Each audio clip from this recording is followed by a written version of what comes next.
사도신경으로 우리의 신앙을 고백하며 새벽 예배 하나님께 올려드리겠습니다.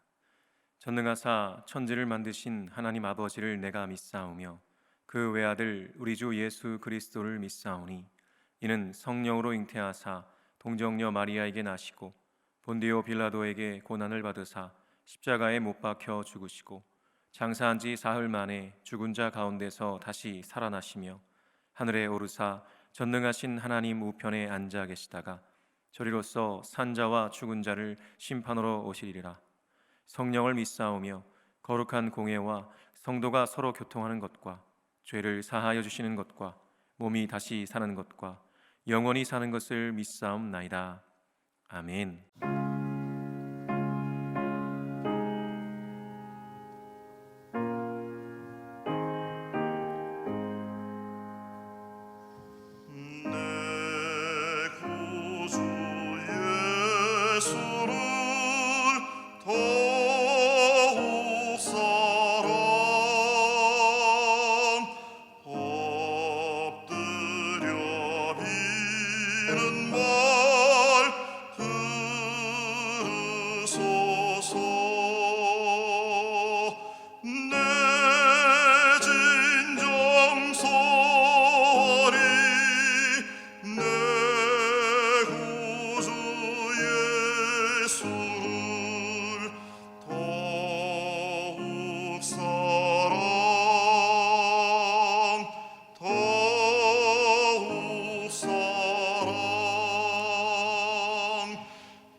이 시간 우리에게 주시는 하나님의 말씀은 말라기 2장 17절에서 3장 12절까지의 말씀입니다.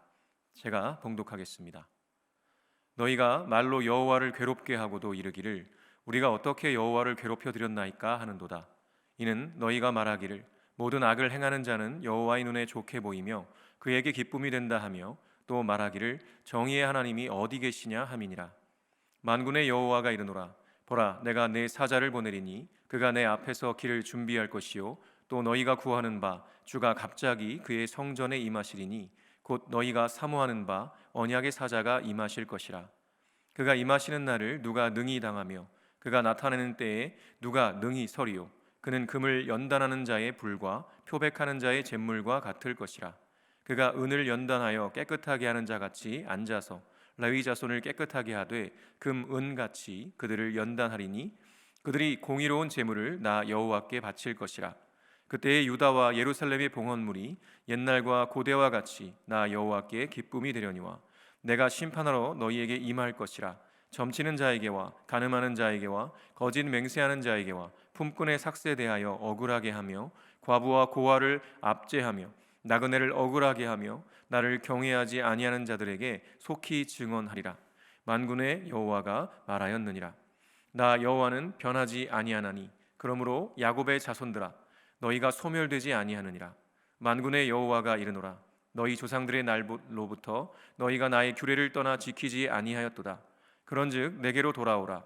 그리하면 나도 너희에게로 돌아가리라 하였더니 너희가 이르기를 우리가 어떻게 하여야 돌아가리이까 하는도다. 사람이 어찌 하나님의 것을 도둑질하겠느냐. 그러나 너희는 나의 것을 도둑질하고도 말하기를 우리가 어떻게 주의 것을 도둑질하였나이까 하는도다. 이는 곧 11조와 봉헌물이라. 너희 곧 온 나라가 나의 것을 도둑질하였으므로 너희가 저주를 받았느니라. 만군의 여호와가 이르노라. 너희의 온전한 11조를 창고에 들여 나의 집에 양식이 있게 하고 그것으로 나를 시험하여 내가 하늘 문을 열고 너희에게 복을 쌓을 곳이 없도록 붙지 아니하나 보라. 만군의 여호와가 이르노라.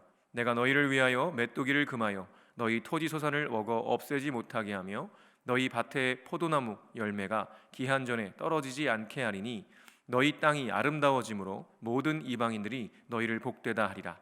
만군의 여호와의 말이니라. 아멘. 제가 기도하겠습니다. 거룩하신 하나님, 지금 우리가 누리고 있는 모든 것이 주님께로부터 왔습니다.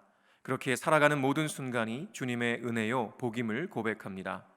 때로 현실의 삶이 팍팍하고 힘겨워도 영원하신 하나님께서 반드시 다시 오셔서 이 세상을 심판하시고 주를 믿는 모든 이들을 온전히 구원하실 것을 믿습니다. 그날이 오기까지 진리의 말씀을 굳게 붙잡고 온전히 분별하며 주님의 뜻대로 살아내는 주님의 자녀로 살게 하여 주옵소서.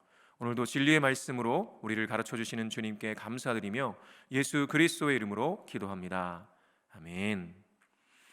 할렐루야. 오늘도 주님을 예배하는 자리에 서신 모든 분들에게 하나님의 한량없는 은혜와 평강이 넘치시기를 간절히 축원합니다. 오늘은 주가 임하시리니라는 제목으로 하나님 말씀 전하겠습니다. 여러분, 이 세상의 끝은 반드시 올 것입니다. 예수를 믿는 우리는요, 반드시 주님이 다시 오셔서 이 세상을 심판하시고 당신의 백성들을 온전히 구원하시는 그날이 올 것임을 믿습니다. 세상은 왕이신 하나님을 믿지도 않고 인정하지도 않고 무시합니다. 우리도 예수를 믿기 전에는 그랬습니다. 그런 우리의 죄로 인해 이 세상은 본래 하나님께서 창조하신 그 온전한 아름다움을 잃어버리고 깨어져 버리고 말았습니다. 그렇게 이 땅의 현실이 힘들고 어려운 것은요, 너무나 당연한 것입니다. 그리고 세상이 예수님을 미워했듯이 예수님의 제자들인 우리를 미워하는 것도 당연한 것입니다. 그럼에도 우리가 예수를 믿고 따르면서 세상과는 다른 방향으로 살아가는데 세상이 우리를 사랑해주고 인정해주고 좋아할 것이라고 생각한다면 그것은 착각입니다. 우리가 제대로 십자가의 길을 걷고 있다면 세상은 우리를 미워할 것입니다.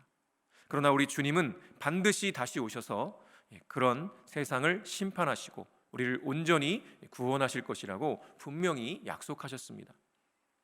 그 진리를 알고 믿기 때문에 우리는 이 세상에서 버티고 견뎌낼 수 있는 것이죠. 그러나 세상 사람들은요, 하나님을 믿지도 않고 인정하지도 않습니다. 그러니 당연히 이 세상에 마지막 날이 있고 그때는 심판이 있을 것이라는 것에 대해서는 전혀 관심이 없습니다. 그러나 성경은 명확하게 말씀합니다. 하나님께서 이 세상을 향한 분명한 목적과 계획을 가지시고 역사를 이끌어 가신다고 말이죠. 그리고 그 역사의 끝에는 이 세상에 심판이 있다고 말입니다. 이것은 세상 사람들이 인정하고 싶어 하지 않고 또 인정하지 않는다고 해도 진리이며 반드시 그 심판의 날은 올 것입니다. 그리고 그날 구원과 심판이 동시에 일어날 것입니다. 이스라엘 백성들에게는 하나님께서 그날에 오셔서 자신들을 구원하실 것이라는 믿음이 있었습니다. 그것이 하나님의 약속이었기 때문입니다. 그러나 그들이 착각하고 있는 것이 있었습니다. 그들은 그날에 그들이 구원을 받을 것이라고 믿었습니다. 그러나 그날에 구원만 있는 것이 아니라 심판도 있습니다. 그리고 그 심판은 하나님을 진실하게 믿지 않는 모든 이들에게 동일한 것이었습니다.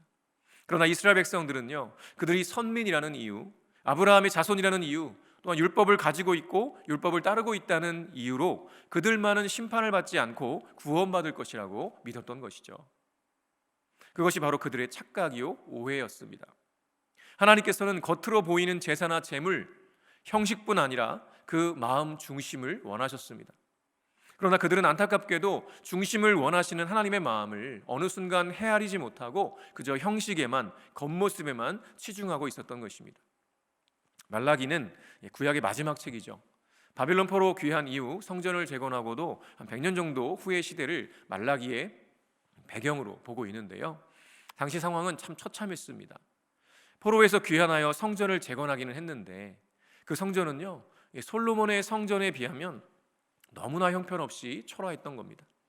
그것이 곧 솔로몬 시대의 이스라엘과 포로에서 귀환하여 이제 막 재정비를 시작한 이스라엘의 극명한 대비를 보여주는 모습이었죠. 그럼에도 포로에서 돌아온 이스라엘 백성들은요, 소망이 있었습니다. 성전을 다시 재건하면 하나님께서 우리 선조들에게 하신 그 약속대로 우리를 다시 강하게 하실 것이라는 그 소망이었습니다.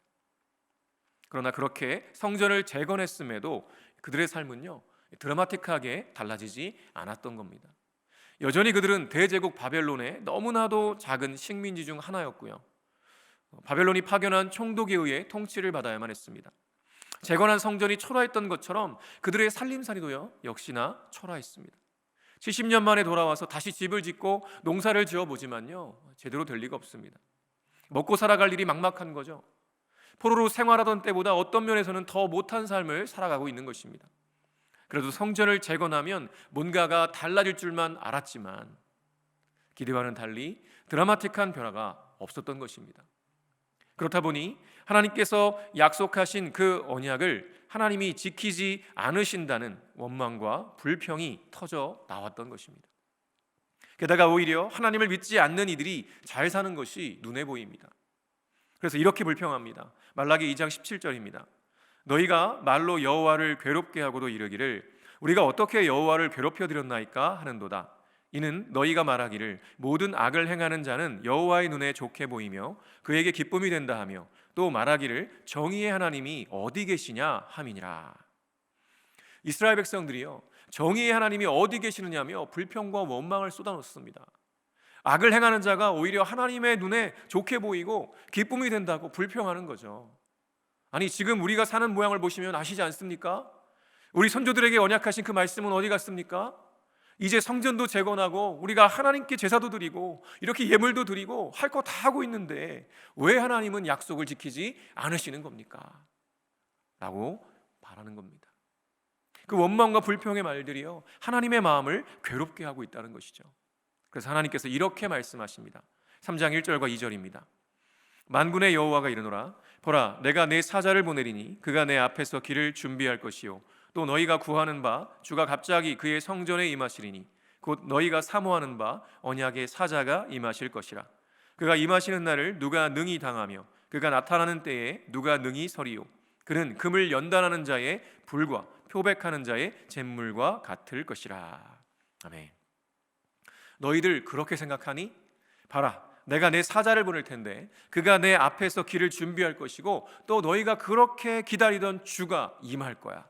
그 주가 바로 너희가 그렇게 사모하는 언약의 사자야. 그런데 그가 임하시는 날 누가 능히 견디어내며 누가 살아남을 수 있을까? 지금 이렇게 불평하고 있는 너희의 상태로는 결코 그 심판에서 살아남을 수 없어 라고 말씀하시는 겁니다. 왜냐하면요, 당시 하나님이 언약을 지키지 않으신다고 불평하던 이스라엘이요, 사실은 하나님 앞에 전혀 신실하지 않았기 때문이었습니다. 자신이 하나님 앞에 진실되지 않고 불성실하면서도 하나님이 약속을 지키지 않으신다며 신세한탄하고 불평하고 있었으니 하나님 보시기에 얼마나 가증스러웠을까요? 사실 당시에도 이스라엘은 재건한 성전에서 여전히 제사를 드렸습니다. 그러나 그뿐이었습니다. 이미 이전 장에 살펴본 대로 그들이 하나님께 드리는 제물은요, 흠이 없는 좋은 것들이 아니라 흠이 있는 것들이었습니다. 살찌고 기름진 좋은 것들은 자신들이 누리고 흠이 있는 것들을 하나님께 드렸던 거죠. 그러면서도 그들은 자신들이 하나님 앞에 신실하다고 착각했던 겁니다. 그리고 무엇보다 그러한 이스라엘의 교만과 타락은요, 종교 지도자들인 레위인들의 심각한 죄에서부터 시작된 것이었습니다. 그래서 하나님께서는요, 주께서 임하시면 금, 은을 불로 연단하여 불순물들을 다 제거하고 순전한 금, 은을 얻는 것처럼 그렇게 레위 자손들을 깨끗하게 하실 것이라고 먼저 말씀하십니다. 당시의 종교 지도자들이 앞장서서 하나님께 드리는 제사를 엉망으로 만들어 놓았기 때문이었습니다. 그들은 백성들이 온전한 제물을 바치지 않았음에도 불구하고 그것을 방관했을 뿐만 아니라 그것을 조장한 것이나 다름없었던 거죠. 결국 백성들은 온전한 것들은 자신들이 갖고 온전하지 않은 흠 있는 것들을 하나님께 드리면서 하나님께 드릴 것 다 드렸으니 이제는 하나님이 내게 주실 차례라고 당당히 요구하는 자세를 취했던 것입니다. 정말 말도 안 되는 모습이었죠. 여러분, 우리가 어떻게 전능하신 하나님 앞에서 자격 운운하며 당당할 수 있을까요? 우리는 이미 우리의 허물과 죄로 죽었던 자들입니다. 생명의 근원이신 하나님께로부터 완전히 분리되어서 생명 없는 껍데기 같은 인생을 살던 그런 존재들이었습니다. 그럼에도 하나님께서는요, 그런 우리를 긍휼히 여기셔서 구약 시대에는 제사를 통해 길을 열어주셨고요, 신약 시대에는 와서는요 예수 그리스도를 보내심으로 완전한 구원의 길을 열어주셨습니다. 이 구원에 있어서 저와 여러분요 단 1%도 기여한 바가 없습니다. 기여할 수도 없는 죄인이었습니다. 그럼에도 이스라엘은 하나님께 제사를 드리고 율법을 지키고 있으니 하나님 앞에서 당당한 자신들이 받을 복을 달라고 요구했던 거죠. 얼마나 파렴치한 모습인가요?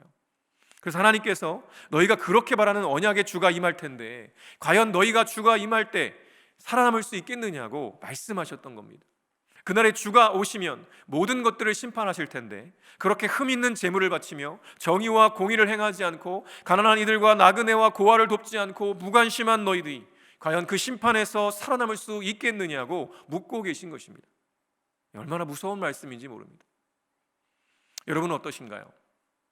우리 주님이 다시 오시는 그날 여러분의 삶의 모습 속에서 하나님의 공의와 정의를 찾으실 수 있는 그런 삶을 살고 계십니까? 정말 내게 주신 것들을 가지고 우리 주위에 있는 가난하고 억울하고 아프고 고통 속에 방황하는 이들을 위해 흘려보내고 있으십니까? 하나님은 우리가 드리는 형식만 남아있는 예배를요 전혀 기뻐하지 않으십니다. 그분이 정말 기뻐하시는 예배는 바로 그분의 공의와 정의를 이 깨어진 세상에서 나타내는 것입니다. 말라기가 활동하던 그 시대에는요 종교 지도자들로부터 시작해서 백성들까지 하나님 앞에 신실하지 못했습니다. 그래서 말라기 선지자를 보내셔서 이 말씀을 선포하셨던 거죠. 돌이키라고 말이죠. 그런데요 정말 감사한 것은 그렇게 뻔뻔한 백성들에게 주님이 이렇게 말씀하신다는 겁니다. 6절입니다. 나 여호와는 변하지 아니하나니 그러므로 야곱의 자손들아 너희가 소멸되지 아니하느니라. 아멘. 놀랍게도요 당신께서는 변하지 않으니 야곱의 자손들 너희는 결코 소멸되지 않을 거라고 말씀하십니다. 그러니 어서 내게로 돌이키만 하라라는 것입니다. 그런데요 그렇게 말씀하신 하나님 앞에 백성들이 묻습니다. 그런데 하나님 어떻게 돌아가야 합니까? 라고 말이죠. 그때 하나님께서 하시는 말씀이 바로 그 유명한 11조와 봉헌물에 관한 것입니다. 온 나라가 하나님의 것을 도둑질했다고 말씀하십니다.